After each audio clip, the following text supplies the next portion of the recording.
The hotel manager called and said, "Ma'am, there's been a mistake. Your husband checked in yesterday under your name with a young woman. Your son asked me to keep it a secret." I replied, "That's impossible. He's at home with the grandkids." His voice trembled. "Please, come to the front desk immediately. That's not even the worst part." Dear listeners, I am glad to welcome you. If this story touches the strings of your soul, please support our channel.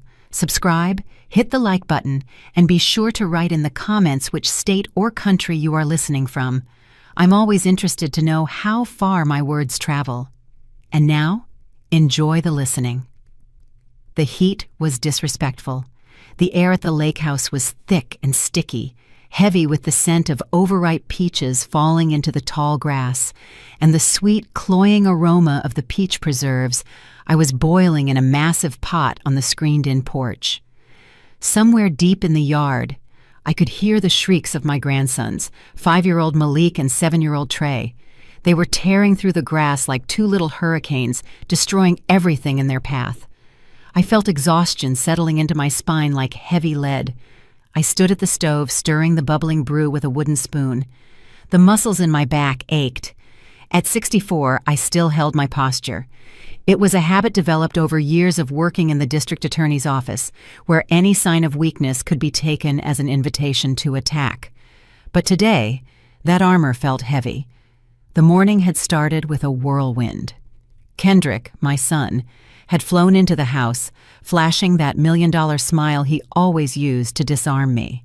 The smile for which I had too often forgiven mediocre grades in school, failed exams in college, and later the endless requests for small loans for his genius business ideas. "Mama, you're the best," he exclaimed, leaving the boys in the hallway with their backpacks. "Pop and I will be back Sunday evening. It's a purely male excursion. Fishing, tents, mosquitoes. But you understand, we need this time." Male bonding. He kissed me on the cheek. He smelled of expensive cologne. Oud wood, I recognized it. Far too sharp and pricey for a fishing trip to the creek. I noted it then, just as I used to note evidence in old cases, but I immediately pushed the thought away. Reginald, my husband, had been complaining about his heart lately, about his nerves, about how I crushed him with my authority. If fishing with his son would help him feel better, let them go. I took on the grandkids, the lake house, the preserves, and the familiar role of the foundation upon which this shaky house rested. Now by mid-afternoon, the house had turned into a battlefield. A box of Legos was scattered across the living room floor. In the kitchen, a puddle of spilled juice spread across the tile. I wiped my forehead with my forearm. The silence of the DA's office seemed like an unattainable dream right now. There was order there. There were rules. Here, chaos reigned, and I was obligated to organize it because there was no one else. All my life, I had been the fixer, the one who pays the bills, the one who turns a blind eye to the little things to preserve the main thing. The phone rang sharply, slicing through the thick country air. I sighed, turned down the heat under the pot, and went into the living room. The name Kwame Jeffries flashed on the screen. My heart skipped a beat. Kwame didn't call me just to chat. He was the general manager of the Royal Palm Hotel, the best in his field, a man of impeccable composure. 10 years ago, I had pulled him out of a case stitched together with white threads by corrupt investigators. He was innocent, and I proved it, risking my own career. Since then, he sent me cards for Christmas and Juneteenth, but he never called on a Saturday afternoon.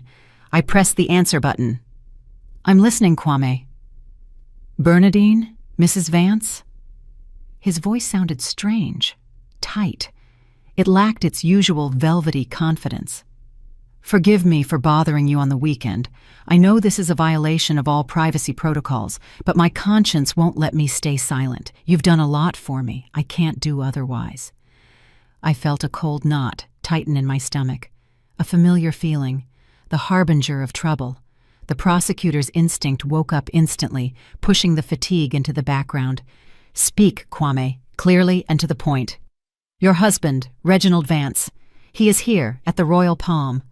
I involuntarily chuckled, looking out the window at the overgrown garden. "Absurd. Kwame, you're mistaken. Reginald is fishing with my son. They left for the lake this morning. It must be someone who looks like him." "Bernadine," he interrupted, and in that boldness there was so much anxiety that I fell silent. "He checked into the presidential suite half an hour ago. The registration was made under your passport, or rather, using your passport data." I froze. The room became very quiet. Only the ticking of the old wall clock marked the seconds. "What do you mean, under my passport? I'm here, Kwame, and my ID is in my purse." "He's not alone," Kwame continued, ignoring my objection. "There's a woman with him, young. At first I thought... Forgive me. I thought it was you when I saw them from the back in the lobby. She's wearing your coat, that camel-colored cashmere one you wore to the mayor's gala last year, and she carries herself... She's copying your walk." The world tilted. The camel coat was hanging in the closet at our city apartment. Only I, Reginald, and Kendrick had keys to that apartment. This is some kind of joke. My voice turned icy. Reginald decided to throw a masquerade party? "If only," Kwame exhaled.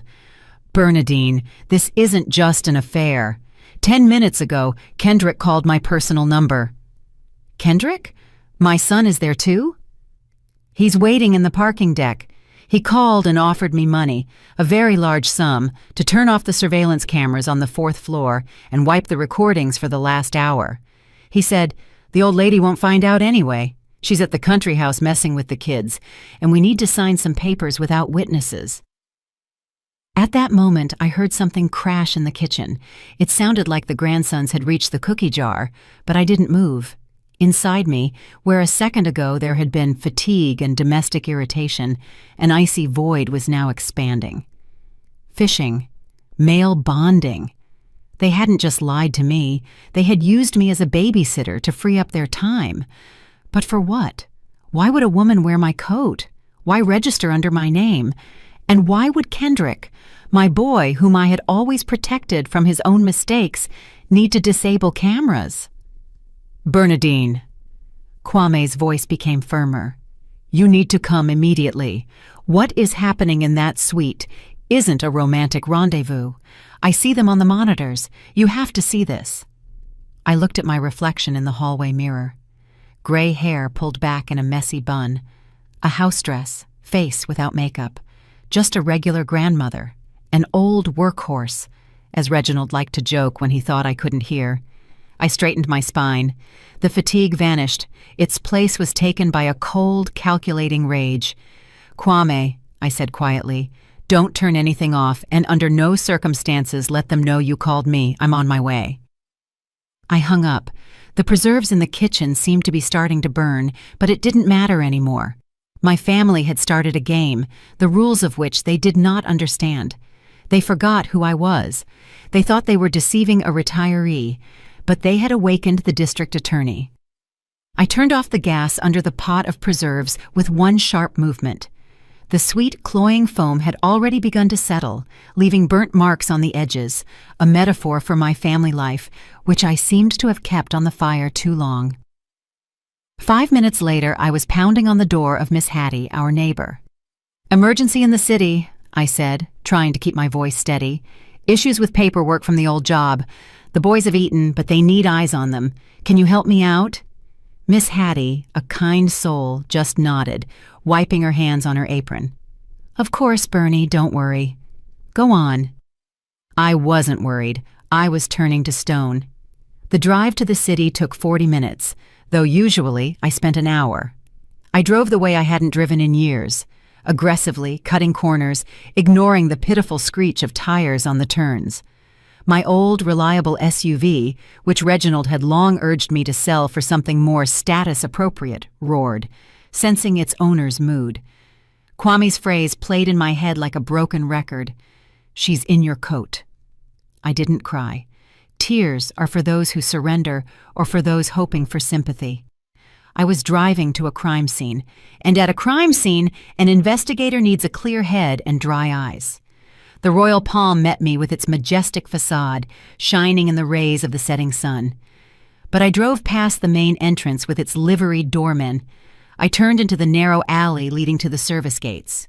There, by the loading dock, which smelled of fresh laundry and expensive tobacco, Kwame was waiting for me. He looked aged since our last conversation, dark circles under his eyes, a tense line to his mouth. Seeing me, he stepped forward but didn't offer his hand. He understood that now was not the time for social gestures. "Mrs. Vance," he said quietly, opening the heavy metal door for me. "Thank you for coming so quickly." "Lead the way," I said briefly. We walked through a labyrinth of service corridors, past housekeepers with carts who shrank fearfully against the walls at the sight of the manager, and cooks carrying trays of canapés. My sneakers moved silently on the concrete floor. I felt like a ghost in my own life, a life that another woman was currently wearing 3 floors up. The security room was plunged into semi-darkness. A wall was occupied by a mosaic of dozens of monitors flickering with cold light. The air hummed with cooling fans and the smell of stale coffee. Kwame gestured for the young security guard to leave. "We are alone.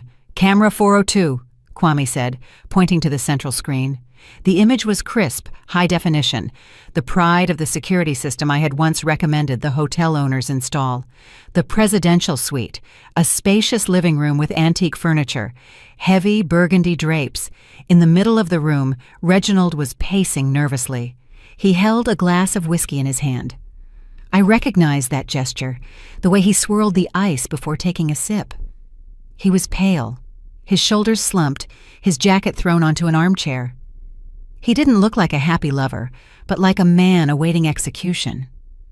And then she walked into the frame. My breath caught. It wasn't just a resemblance. It was a terrifying theatrical mirror. The woman was about my height, maybe a little fuller, but the cut of my camel coat, which she hadn't even taken off inside the room, hid that. On her head was a wig, artfully styled gray hair, exactly my hairstyle, the severe bun I've worn for 30 years. She walked to the table and leaned over. The light caught her chest, and I saw a flash of green fire. My brooch, an emerald set in antique gold, a family heirloom, my mother's gift for my law school graduation, a brooch that should have been lying in a velvet box in the safe of our bedroom. Reginald knew the code. Of course, he knew the code. I felt my fingernails digging into my palms until it hurt. He hadn't just stolen jewelry, he was stealing my identity. The woman sat at the table. Before her lay a tablet and a stack of papers. She picked up a stylus. Her movements were uncertain, jerky. She wrote something, erased it, wrote again. "What is she doing?" My voice sounded hoarse. "Alien." "Practicing," Kwame answered, not looking at me. He placed his hand on the audio control panel. "Ready? This is the hardest part." I nodded. Kwame turned the dial. The static in the speakers was replaced by voices.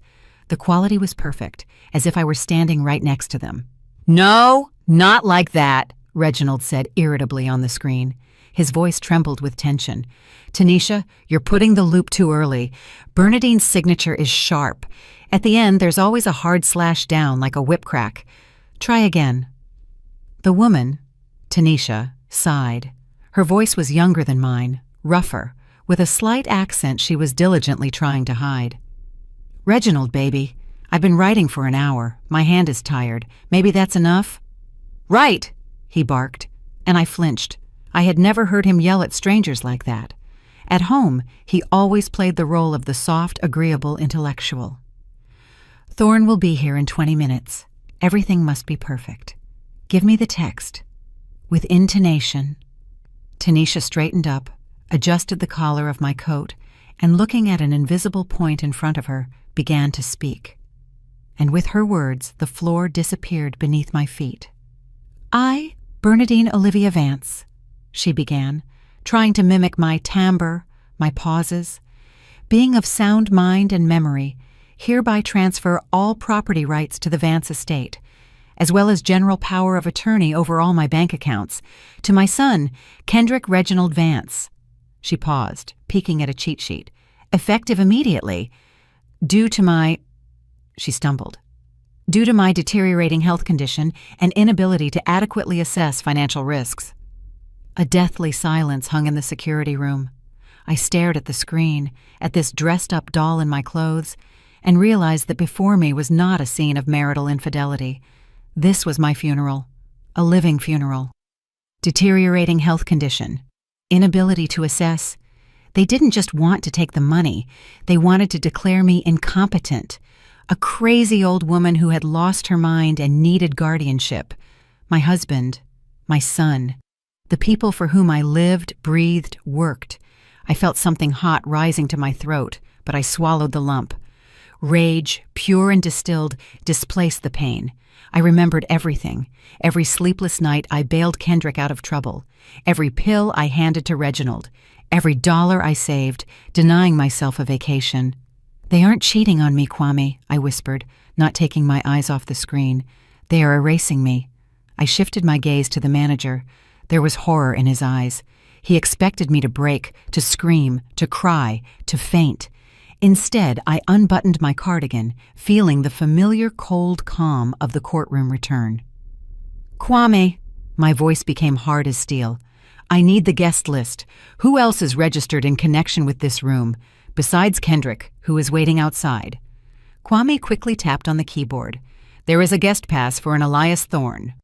The name hit me like an electric shock. The puzzle snapped together instantly.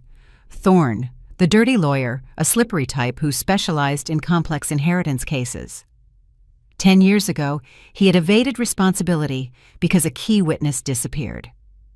"Thorne," I repeated, and a smile appeared on my lips that made Kwame involuntarily recoil. "Excellent. Simply excellent." I took my phone out of my purse. My hands were no longer shaking. "Mrs. Vance, what are you going to do?" Kwame asked. "Call the police?" "The police will come, Kwame, but later." I dialed a number I hadn't used in 5 years. "First, we're going to arrange a confrontation. Only I will be the judge." "This is Vance," I said into the phone, eyes glued to the monitor. "Hello, Deshawn." Silence hung on the other end, interrupted only by the rustling of papers. Deshawn, the head of the IT and Archives department, a man who was afraid of his own shadow, would recognize my voice even from the grave. And on the screen at that moment, a scene was playing out that made bile rise in my throat. Reginald, having drained his glass in one gulp, put his phone on speaker. Kwame immediately piped the sound into our room. "Kendrick!" My husband's voice broke into a squeal. "Where the hell are you? This actress is already losing it. We can't wait forever." From the speakers came the velvety, lazy laugh of my son, the same laugh he used 3 months ago to beg me for money to pay off yet another loan. "Pop, relax." Kendrick's voice sounded smug. Background street noise hummed. "Thorne and I are already parking. Don't stress, we have a wagon load of time." "A wagon load?" Tanisha intervened capriciously. She sat at the table, tugging at the edge of the wig, which was apparently starting to chafe. "What if your mother calls or, God forbid, decides to come back to the city?" Kendrick laughed louder. "Tanisha, baby, you overestimate my mother. She's at the lake house passed out. The grandkids sucked all the juice out of her before lunch. She's probably already asleep in the armchair in front of the TV with her mouth open." He paused, and I heard the sound of a lighter. "She's like an old plow mule. She works and works until she drops. It wouldn't occur to her to check where we are. She's too simple for that, too trusting." Plow mule, simple. These words hit me harder than the sight of another woman in my coat. I felt the blood drain from my face, leaving a cold, ringing clarity.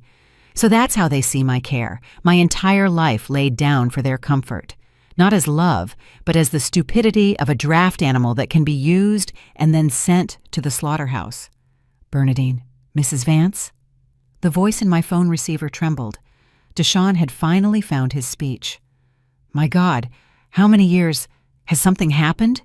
"Something happened, Deshawn," I replied in an icy tone, watching Reginald pour Tanisha champagne from the minibar. They clinked glasses. To success, to stupid wives. "I need your help, urgently, right now." "It's Saturday, Bernie. Archives are closed. You have remote access to the server." "Don't lie to me," I interrupted. "I need the old file." 2014. Elias Thorne. The pause on the line hung again, this time heavy. Thorne, whispered the archivist. Bernie, you know that case was sealed. It's marked destroyed due to expiration. The brass gave the order to forget it. I remember who gave the order, Deshawn, and I remember that you are a man who keeps backups. You kept the scans of the interrogations that accidentally disappeared from the folder before the trial. You told me then, just in case, Mrs. Vance, suddenly the wind changes. The wind has changed. I saw on the adjacent monitor a black sedan pulling up to the hotel entrance. Kendrick stepped out, adjusting a jacket bought with my money. Following him, wheezing, emerged a heavy-set white man with a leather briefcase. Elias Thorne. He had aged, expanded in width, but I would recognize that shifting, predatory gaze out of 1,000. Bernie, if anyone finds out I accessed the Black Archive, I'll be fired without severance. If you don't send me the file right now, Deshawn, I will remind the Attorney General exactly who was on duty in the archives the night the originals went missing, and then firing will be your smallest problem.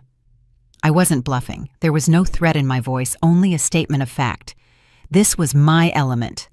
Not the kitchen with preserves, not the garden beds, but this hard, ruthless bargaining where the currency is other people's sins. Deshawn sighed heavily. I could hear keys clacking. What exactly do you need? The fraud case involving the estate of Senator Jenkins' widow. I need the maid's testimony. The one where she claims the widow was under psychotropic drugs when she signed the deed. And the independent expert's conclusion on the forged handwriting that Thorne didn't notice. Give me 2 minutes, he surrendered, sending to your encrypted messenger. But Bernie, be careful. Thorne is a man with connections now. People with connections have bones that break just as loudly as everyone else's, I replied. I hung up. On the screen, Kendrick and Thorne were already entering the elevator. They were smiling. Thorne was telling my son something, gesturing actively with his free hand, and Kendrick was nodding obsequiously. They were rising to the 4th floor, straight into the set trap. Kwame looked at me. In the dim light of the security room, his face seemed pale. Did you know they would invite him specifically?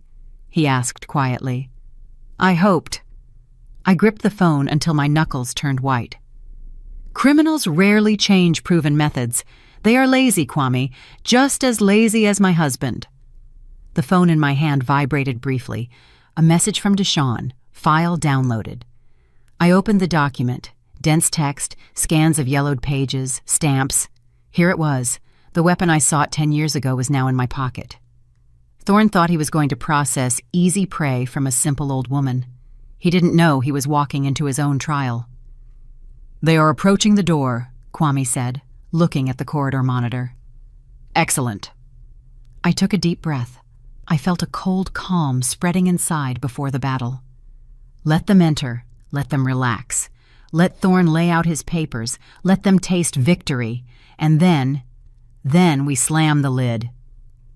The door to room 402 swung open, and my son appeared on the monitor screen. He walked in with a master's gait, arms spread wide as if he intended to embrace the whole room, or rather, everything this room symbolized: my fortune, my real estate, my freedom. Following him, shuffling in short steps and clutching a plump leather briefcase to his chest, crawled Elias Thorne. Well, where is our star? Kendrick asked loudly, scanning the living room. I hope the makeup is ready. We're short on time. Elias here charges by the hour, and it's higher than the girls from the escort service. Forgive the comparison, Thorne giggled nastily, wiping his forehead with a handkerchief. Time is money, Kendrick, especially when it comes to such delicate transactions. I watched them, sitting in the chair in the security room, and felt the last warmth dying inside me. You know, they say a mother's love is unconditional, that it can survive anything. I thought so, too. I thought so when I bailed out his first business. I thought so when I paid the lawyers after that DUI. But right now, watching my son pull a professional video camera and tripod out of a bag, I realized love is mortal. It can be killed. And my son had just delivered the final, fatal blow. Why the camera? Reginald asked, nervously fingering a button on his shirt. He clearly felt uncomfortable in the notary's presence. "For insurance, Pop." Kendrick busily set up the tripod opposite the desk. "Thorne will certify the signature. That goes without saying.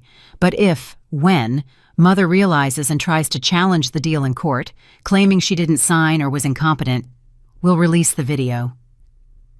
He walked over to Tanisha, who was sitting at the table in my coat, and roughly turned her head so her face was in the shadow of the floor lamp. Like that. The light falls from behind.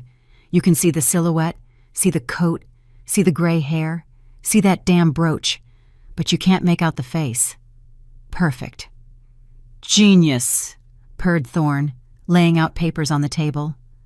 Official letterheads, deed of gift, general power of attorney, declaration of voluntary relinquishment of capacity in favor of a guardian. The judge will see a familiar silhouette, your signature style, hear your voice. No expertise will dig underneath it. This is called an ironclad alibi of presence.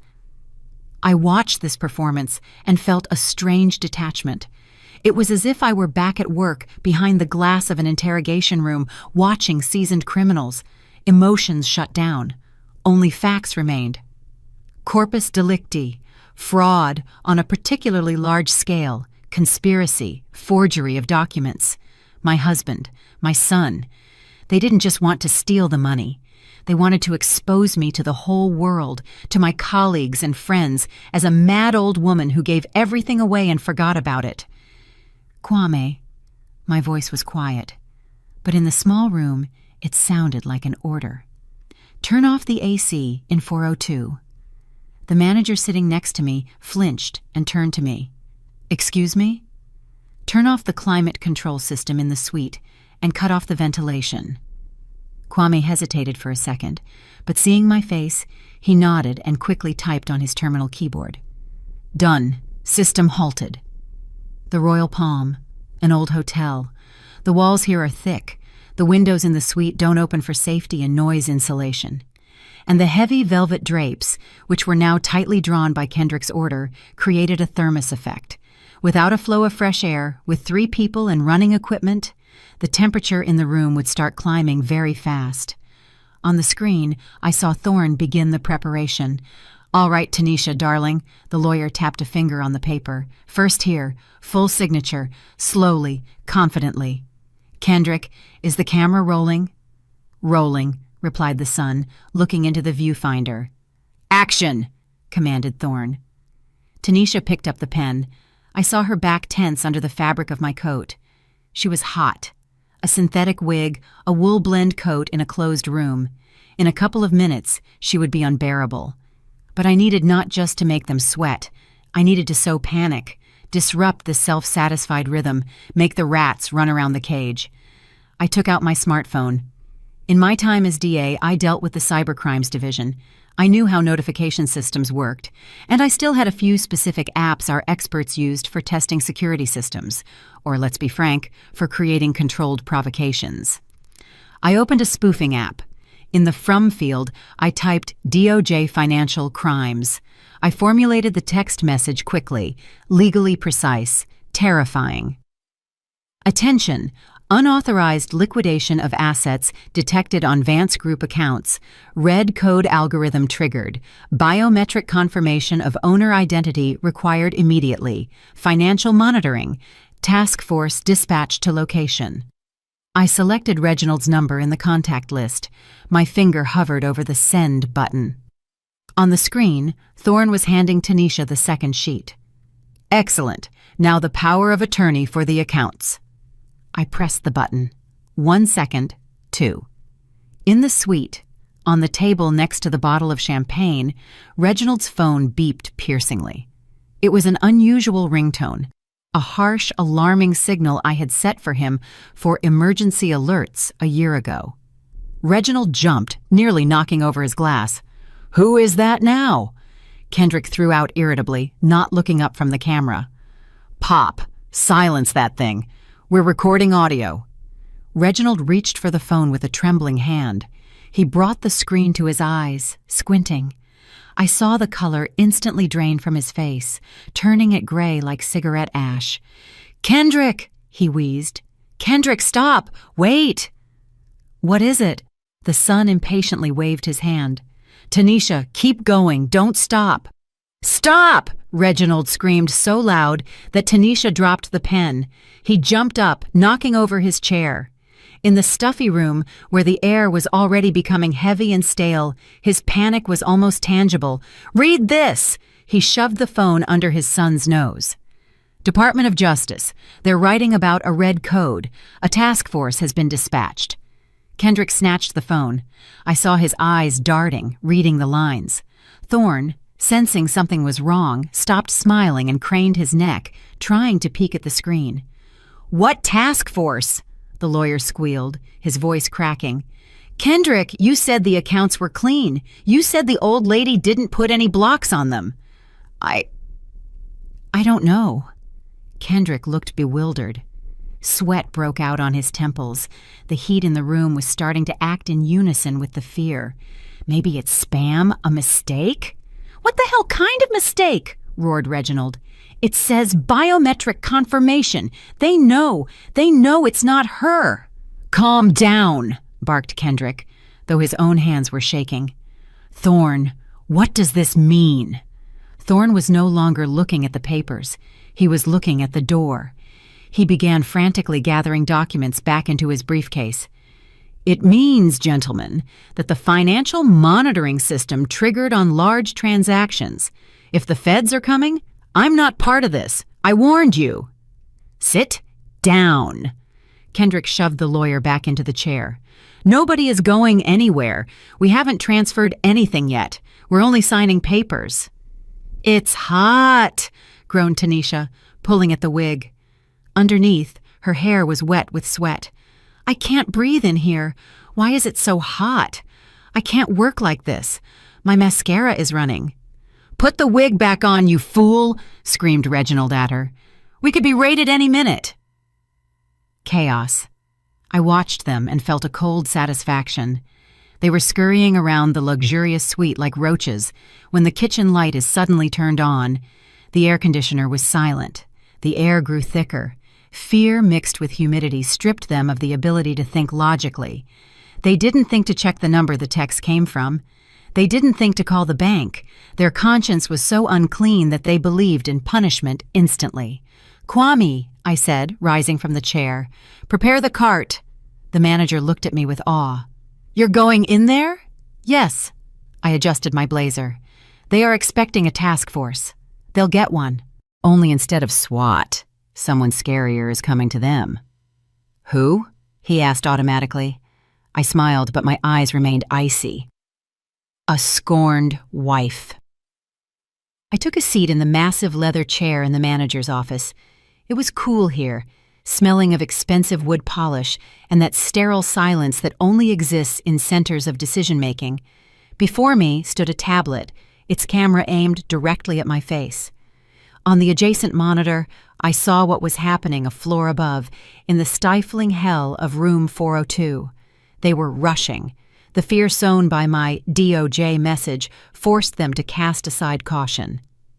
Sign faster, damn you, hissed Kendrick, wiping a wet forehead with his shirt sleeve. Thorne, where is the seal? Stamp it as soon as she finishes the slash. Tanisha, my pathetic copy, sat hunched over the table. The wig had slid to the side, revealing a strip of her own dark hair, but no one noticed. Sweat flowed down her neck, soaking into the collar of my favorite cashmere coat. It hurt to see this. Not because of the coat, of course, but because of how cheaply they priced my life, turning it into this sweaty, fussy circus. My hand is shaking, she whined. I can't make the V. My fingers are slipping. Screw the V, roared Reginald. He paced the room, constantly glancing at his phone, expecting a call from mythical federal agents. If it looks similar, fine. The main thing is to notarize it. At that moment, there was a knock on the door of the suite. The sound wasn't loud, polite, but in the tense silence, it sounded like a gunshot. Everyone froze. Reginald pressed himself into the back of the sofa. Thorne clutched the briefcase to his stomach like a shield. Kendrick froze with his hand raised. Who is it? My son asked hoarsely. From the hallway came Kwame's calm, velvet voice. "Room service, a compliment from the establishment for our special guests." Kendrick exhaled, and his shoulders dropped. "It's just service, Pop. Calm down." He stepped toward the door. "We don't need anything. Leave it at the threshold. We're busy."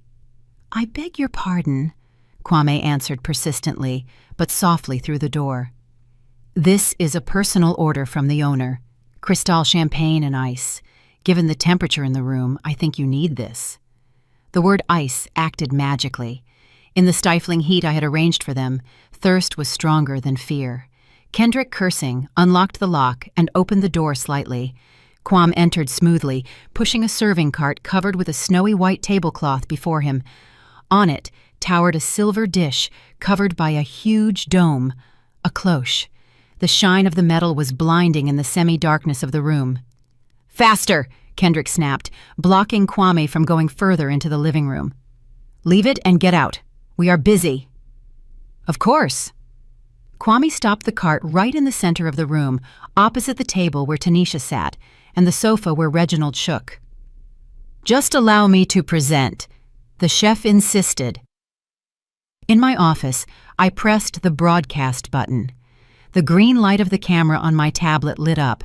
On the monitor screen, I saw Kwame grasp the handle of the silver dome with the theatrical grace of a magician. Thorne craned his neck, expecting to see caviar or fruit. Reginald licked his lips greedily. Kwame lifted the lid with a sharp movement. Underneath, there was no ice, no champagne, no appetizers. On the white napkin stood a black tablet on a stand. Its screen flared to life, and in the gloom of the suite, my face appeared. Close up, calm, without a shadow of a smile, with that very expression my subordinates in the DA's office called the Medusa stare. Silence hung in the room, denser and heavier than the humidity. It rang in the ears. I held the pause, gave them a second to realize, gave them time for their brains to try to find a rational explanation and fail. "That slash looks a little uncertain, darling," I said into the microphone. My voice, amplified by the tablet speakers, filled room 402, bouncing off the walls. It sounded everywhere. "Perhaps you should let the actual owner of the hand give it a try." The effect was instantaneous and devastating. Kendrick staggered as if he'd taken a physical blow to the chest. Blood drained from his face so rapidly his skin turned the color of that starched tablecloth on the cart. He opened his mouth, but made no sound, just a pathetic wheeze. Reginald, my husband with whom I had lived for 40 years, dropped the glass of whiskey. Heavy crystal hit the parquet but didn't break. It rolled across the floor with a dull thud, splashing amber liquid. He looked at the tablet screen with animal terror, not with remorse, but with the terror of a trapped beast. Tanisha shrieked, threw down the pen, and jumped up from the chair, knocking it over. She backed away to the wall, covering her face with her hands, as if my voice could hit her. Thorne woke up first. The rat's instinct for self-preservation worked faster than human shock. "Set up!" he squealed, grabbing his briefcase. "This is entrapment! I have nothing to do with this! I'm just a consultant!" He lunged for the door, shoving past the frozen Kendrick. His eyes darted. He already saw himself free, in the corridor, running down the stairs, away from this cursed hotel. He grabbed the door handle and yanked it down with force. The door didn't budge. Thorne yanked again, putting his whole body weight into it. Nothing. I, sitting in the office, placed my finger on the touch panel controlling the hotel's security system. The lock icon on room 402 glowed red. Perimeter lockdown active. "Don't bother, Mr. Thorne," I said, watching him panic and pound his fist on the wood. "The electronic locks at the Royal Palm are Swiss. They are more reliable than your professional ethics." The click of the lock sounded like the final bang of a judge's gavel. The mousetrap had slammed shut, and we remained in it, me as the observer and they as my prisoners. Only now, the walls of this cell weren't closing in around me. I took the master key from Kwame's desk without saying a word. His fingers uncurled, releasing the white plastic as if it were a detonator. Don't turn off the recording. I threw over my shoulder, walking out of the cool office into the corridor. The path to the elevator took 40 seconds. The ride to the 4th floor, another 30. I counted to myself, synchronizing my breathing with the rhythm of my steps. It was an old habit before entering the courtroom. Leave everything superfluous outside the door.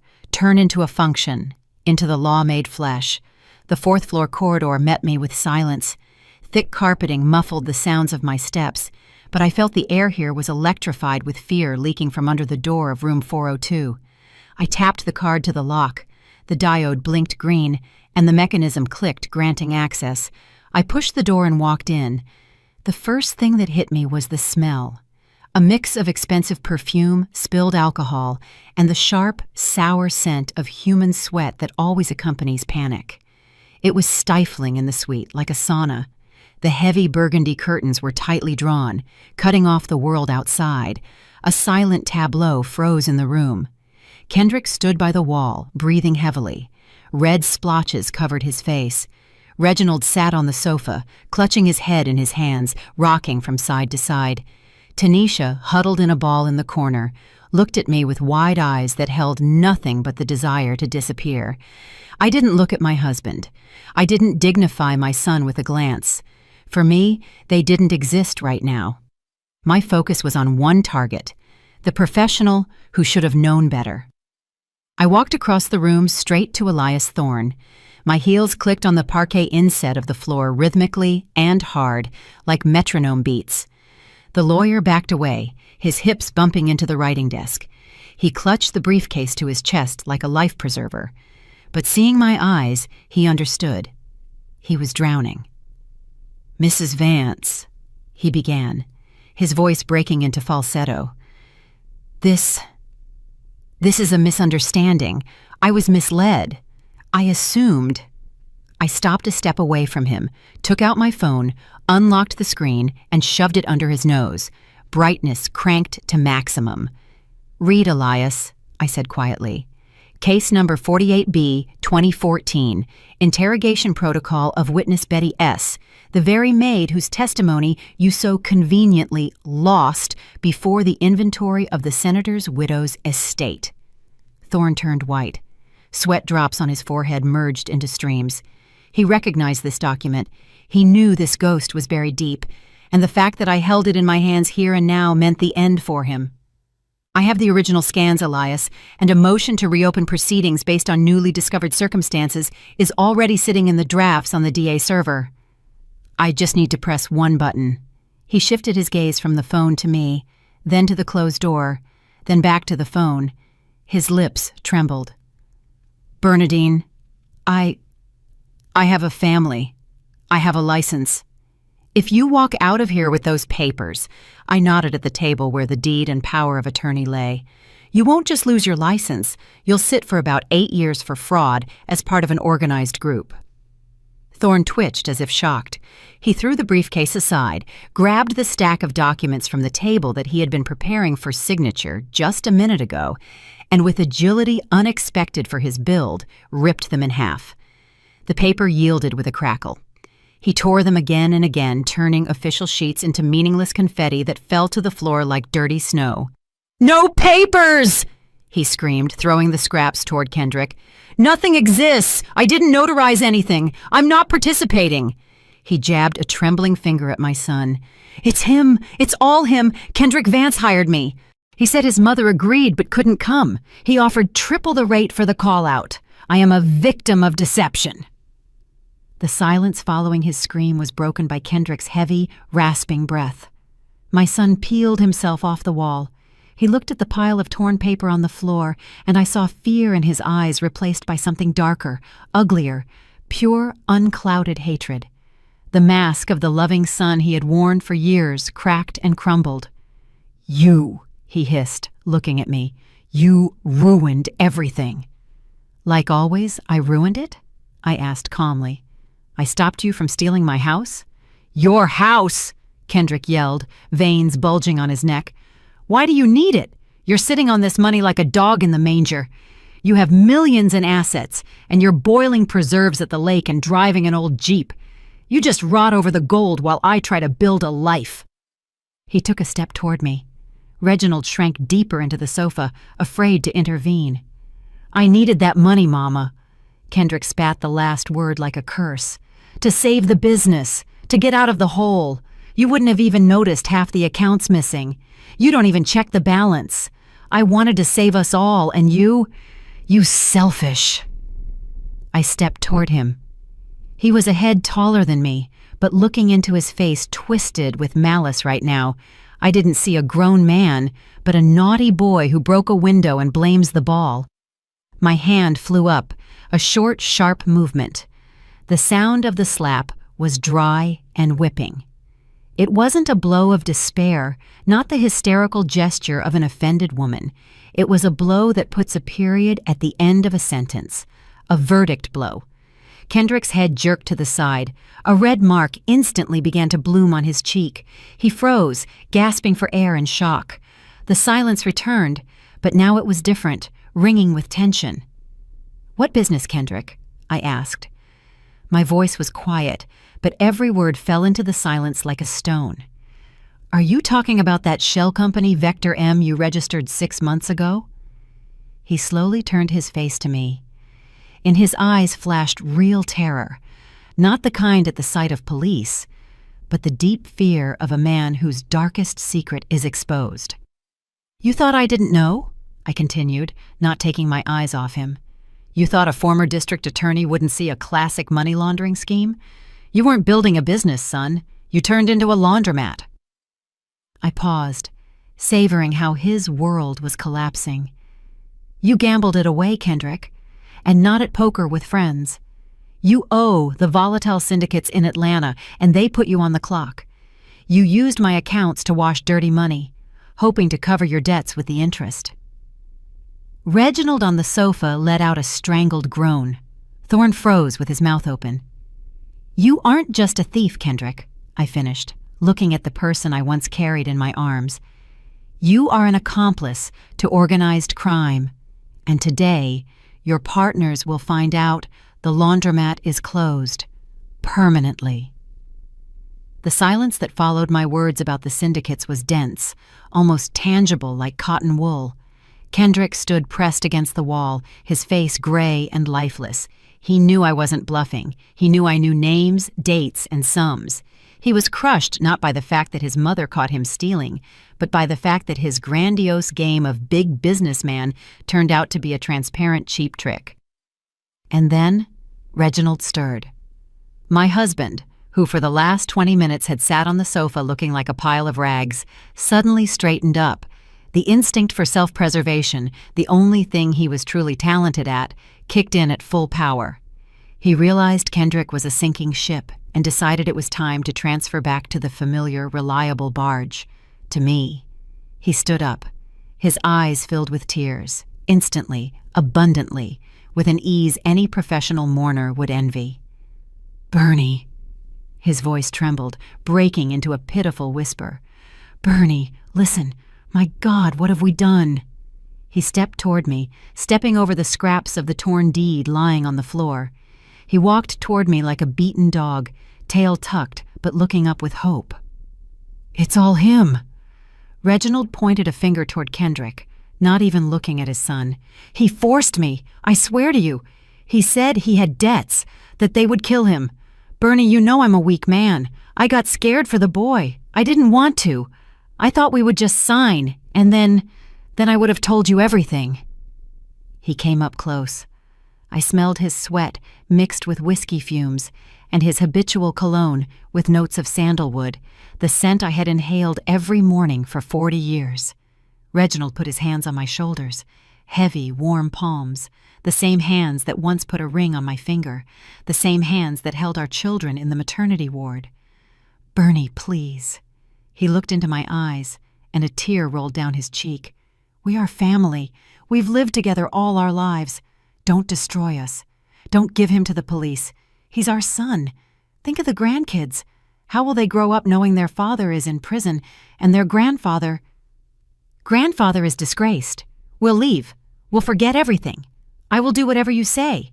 Just don't ruin—" For a second, just for one short, treacherous second, time stopped. I felt the familiar weight of his hands. It was the weight of habit, the weight of duty. All my life, I had been the pillar they leaned on when the earth fell out from under their feet. Mama will solve it. Bernadine will sort it out. Bernie will understand. His eyes begged for forgiveness. And a part of me, that old part that for years learned to endure smooth corners and sacrifice myself for peace in the family, wavered. Indeed, how would I explain to the grandkids? How would I live alone in an empty house? Maybe just take the documents, scare them, and let them go. Pretend nothing happened, just to preserve the illusion of a normal life. The room was so quiet, I could hear the blood rushing in my ears. Reginald felt my hesitation. His grip on my shoulders became firmer, more confident. He already saw victory. He knew this button in me, the sacrificial mother button, and he pressed it with all his might. I took a deep breath. The air in the suite was stale, poisoned with lies. And then I looked over his shoulder into the corner of the room. There, pressed against the wall, sat Tanisha. A strange woman in my coat. On her chest, dull in the gloom, hung my mother's emerald brooch, an item Mama wore during the hard times of segregation, an item she bequeathed to me with a request to protect our family's dignity. Right now, that brooch was on the chest of a hired actress whom my men hired to declare me insane. Something clicked inside me, not loud like a gunshot, but quiet, like a light bulb burning out. The last thread connecting me to these people snapped. Pity vanished. Only disgust remained. I slowly raised my hands and took Reginald by the wrists. His skin was damp and sticky. I removed his palms from my shoulders. Not with a jerk, but carefully, yet with such irresistible force as one removes dirty laundry from oneself. Bernie? He blinked, not understanding. I let go of his hands, and they fell limply to his sides. I took a step back, creating distance. Sanitary distance. "Don't touch me," I said. Quietly, calmly. Reginald froze. The expression of hope on his face began to change to fear. I turned away from him. I no longer looked at my husband or son. I looked at the actress. "You," I said, looking her straight in the eye. Tanisha flinched, pressing into the wallpaper. I didn't know anything. I thought it was a prank," she babbled. "Shut up," I cut her off. "You have a choice, honey. A very simple choice. In 5 minutes, the police will be here. You can go down as an accomplice in an organized group. That's 3 to 7 years in general population. You won't need the coat there. They hand out jumpsuits." She sobbed, covering her mouth with her hand. "Or," I continued, pointing to the table where the remains of the paper and the pen she dropped lay. "You take a clean sheet right now and write a detailed witness statement about who hired you, about exactly what you were asked to do, about how they rehearsed forging the signature, about the fact that Notary Thorne was here."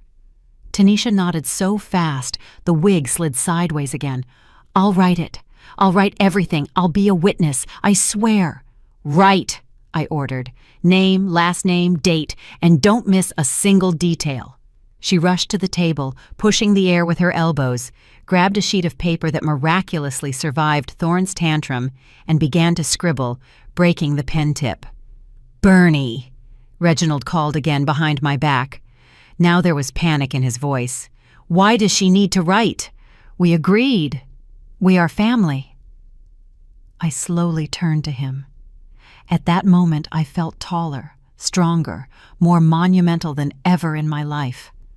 I wasn't just a wife. I was Lady Justice, and the blindfold had finally fallen from my eyes.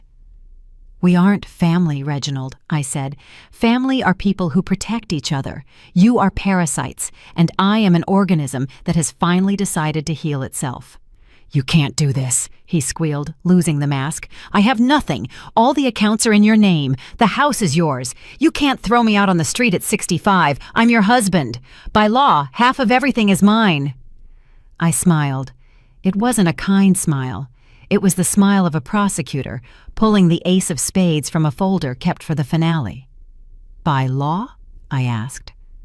How good that you remembered the law, darling. I walked up close to him, forcing him to recoil. You probably forgot, or never read carefully. But when we got married 35 years ago, my father insisted on a prenup. You laughed then and signed without looking because I had nothing but my parents' apartment and ambition. Reginald looked at me with glassy eyes. He really didn't remember or hadn't attached importance to it. In that contract there is Clause 4.2, the so-called bad faith clause. I enunciated every word. If one spouse commits intentional acts aimed at causing financial harm to the other spouse or participates in a conspiracy to fraudulently alienate assets. I paused, enjoying the effect. The joint property regime is annulled completely. The guilty party forfeits the right to any share in assets acquired during the marriage. The silence in the room became dead. Kendrick stopped breathing. Tanisha stopped writing. Even Thorne, huddled in the corner, raised his head. You committed a felony against me, Reginald, I said softly, almost affectionately. You tried to steal my name and my life. Tanisha's witness testimony and video footage from the hotel cameras will prove the fact of conspiracy. Clause 4.2 is activated. Reginald opened his mouth, but couldn't say anything. He slumped onto the sofa, as if the air had been let out of him. I'm not just divorcing you, I finished, looking at the man who had become a stranger to me in an instant. I am evicting you. You leave here not with half my fortune. You leave with what you came into this room with, your suitcases and your son's debts. You leave with nothing. I turned around and walked to the exit, leaving behind the ruins of their greed. Kwame, I said loudly into the empty corridor, knowing he was listening. Call the police. The witness is ready. The police arrived quietly. The Royal Palm is a hotel that values its reputation even during catastrophes, so there were no wailing sirens or flashing lights slicing through the night darkness. Just 2 strict, unmarked cars at the service entrance and 4 officers who came up the freight elevator. Kwame worked flawlessly. When the elevator doors opened on the 4th floor, the corridor was empty. No curious eyes, no maids with phones, just me, standing by the window at the end of the hall and the door to room 402, behind which my past life had collapsed. Kendrick was brought out first. My son, who an hour ago fancied himself a financial genius and arbiter of destinies, now looked like a deflated balloon. Metal shone on his wrists. He didn't resist, but he didn't lift his head either. Passing me, he slowed his step for a second. I expected him to say something, a curse, a plea, anything, but he just hunched over more and looked away. Shame? No. Rather the realization that the syndicate in Atlanta wouldn't be able to reach him in a holding cell. In some twisted sense, by putting him in jail, I saved his life. But he would never understand that. Next, they led Thorne. The lawyer tried to maintain remnants of dignity, loudly citing articles of the Criminal Procedure Code to the officer holding him by the elbow. This is arbitrary. I will complain to the Bar Association. My client misled me. The officer silently nudged him toward the elevator. The briefcase with the destroyed documents, which forensics had already bagged as evidence, was carried by a young lieutenant. Tanisha was led out last. She was crying, smearing mascara over her cheeks, but she walked voluntarily. Her statement, written with a trembling hand on hotel stationery, became the nail in the coffin of this scam. She received witness status, but she had to spend the night at the precinct. When the corridor emptied, I was left alone. I went down to the lobby 10 minutes later. The huge hotel lobby shone with gold and marble as if nothing had happened. In the center, by a column, stood Reginald. Next to him, looking orphaned, huddled 2 rolling suitcases, the same ones with which he had left for fishing. He held his phone in his hands and was frantically stabbing his finger at the screen. I knew what he was seeing. Notification from the bank, card blocked, account frozen, access limited. I walked past him to the front desk. The click of my heels on the marble made him jerk his head up. "Bernie!" He took a step toward me, but stopped immediately. An invisible wall of bulletproof glass seemed to have grown between us. In his eyes, I saw a mixture of fear and bewilderment. He still didn't believe the old workhorse could kick so hard. Bernie, I have nowhere to go. The cards aren't working. I don't even have cash for a cab. I stopped, but didn't turn to him fully. Just slightly slanted my eyes. You're a healthy man, Reginald. You have hands, feet, and the freedom I generously left you by not filing charges against you personally just for divorce. I think you'll manage. Fishing teaches survival, doesn't it? I turned away and approached the high, dark wood counter where Kwame stood. He looked tired, but in his gaze I read deep, respectful awe. Mrs. Vance, he said quietly, the police took them away. The reports were filed in room 402. Our cleaning crew is working now, clearing the traces. Thank you, Kwame. I placed my palm on the cool marble of the counter. I have a request for you. Anything. Process the checkout for room 402 right now. Close that bill. Let it remain in the past, like a bad dream. Kwame nodded. His fingers flew across the keyboard. Done. Checkout processed. And now? I took a deep breath, feeling my lungs expand, lungs that had breathed at half strength for 40 years. Process a new check-in. Kwame raised an eyebrow. For whom, Mrs. Vance? For me? Bernadine Vance, presidential suite, the one with the view of the park and the skyline. Reginald, standing a few meters behind, made a strangled sound like a sob. He heard every word. For how long? Kwame asked professionally, though the corners of his lips twitched in a smile. For a week, I answered firmly. I believe I've earned a vacation. I've been serving other people's interests for too long, Kwame. It's time to think about my own. I opened my purse and took out an envelope with cash, my personal stash, which I always carried with me for a rainy day. Today, that day had become the brightest of my life. I pulled out several large bills and placed them before the manager. This is for you, Kwame, for loyalty and impeccable service. He wanted to object, but I stopped him with a look. Take it. You saved my life today, literally and figuratively. Thank you, Mrs. Vance.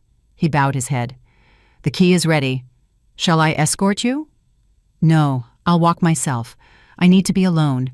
And Kwame, yes, send a bottle of champagne to my room, the coldest you have, and fruit. It will be done. Anything else? Yes.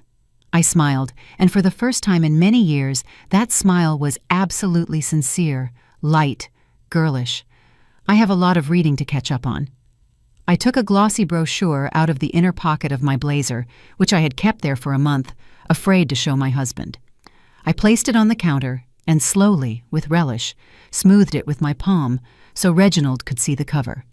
On the bright photograph were depicted cypress alleys flooded with golden sun and ancient vineyards. The headline read, Solo Tour of Tuscany, Gastronomy, Art, and Freedom.